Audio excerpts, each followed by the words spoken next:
Il y a quelques années, le GEPOG s'est intéressé aux savanes du littoral guyanais et a constaté que ces milieux étaient particulièrement menacés et méconnus. L'amélioration des connaissances et l'appréciation des menaces font l'objet d'une ambitieuse action développée dans le cadre de ce programme LIFE+. Je vous invite à retrouver Anna et Guillaume sur l'un des sites étudiés. Les savanes en Guyane, c'est un milieu très rare. En fonction des documents, c'est entre 0,3 et 3% du territoire. Les savanes sont tout le long du littoral. C'est également là où il y a la plus grande population humaine, là où il y a la plus forte pression d'urbanisation. La plupart des recherches en sciences environnementales, en biologie et en écologie se sont essentiellement concentrées sur le milieu forestier. Donc on n'a quasiment pas de connaissances scientifiques qui s'y appliquent. Et le but, c'est justement d'acquérir les connaissances scientifiques nécessaires qui vont nous permettre de mieux comprendre comment fonctionne l'écosystème des savanes afin de pouvoir ensuite faire des propositions de gestion dans les phases qui vont suivre les années suivantes. Ce qui est vachement intéressant dans les savanes, c'est qu'on a plusieurs strates de végétation et notamment une strate qui est extrêmement méconnue. C'est toute cette strate qui va pousser, qui va se développer à l'ombre des grandes herbes. C'est vraiment l'équivalent des plantes de sous-bois pour la forêt. Et c'est une flore qui est vraiment très méconnue. Avec par exemple cette petite plante qui est en fait un bambou, et l'une des plus petites espèces de bambou du monde en l'occurrence. Ici, ces bosquets-là, la flore de ces bosquets, c'est vraiment une flore de savane stricte. Il n'y a pratiquement aucune espèce qu'on va retrouver ailleurs, quoi. C'est une espèce de la famille des gentianes. C'est une espèce bien caractéristique de ces mini bosquets de savane. On fait plusieurs inventaires en fonction des différents types de milieux qu'on va trouver. Par exemple ici, on va faire l'inventaire de ces petits bosquets de savane, là, de ces petits bosquets de palmiers par exemple. Donc ça va être un inventaire séparé. On va noter toutes les espèces de plantes qu'on trouve dans ces petits bosquets. Et puis on va avoir un autre inventaire qui va concerner vraiment le milieu de savane herbacée proprement dit.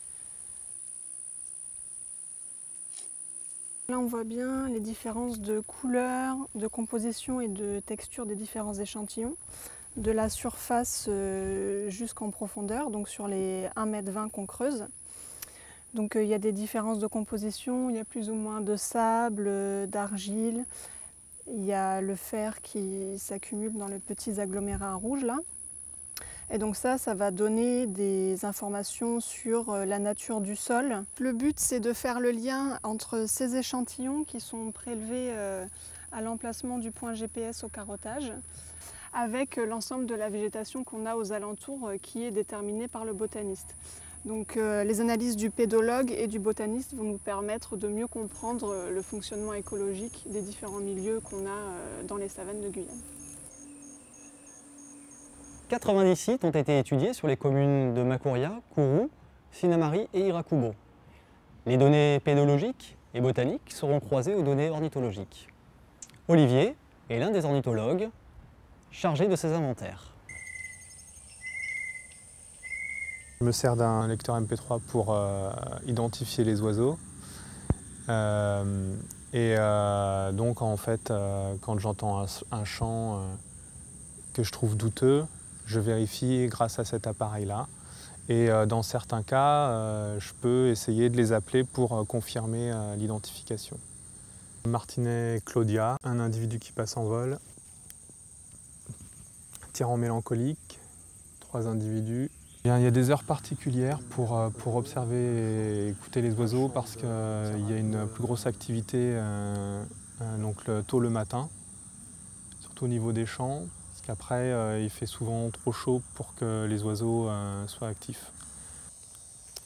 Un champ de grand tardivol. Les savanes de Guyane ont la particularité d'être inondables. Et en fait, une très grande partie de l'année, notamment pendant la saison des pluies, ces savanes sont imbibées d'eau et de ce fait sont caractéristiques par rapport aux savanes, par exemple africaines, qui sont beaucoup plus sèches. Un champ très au loin de Toucan Ariel.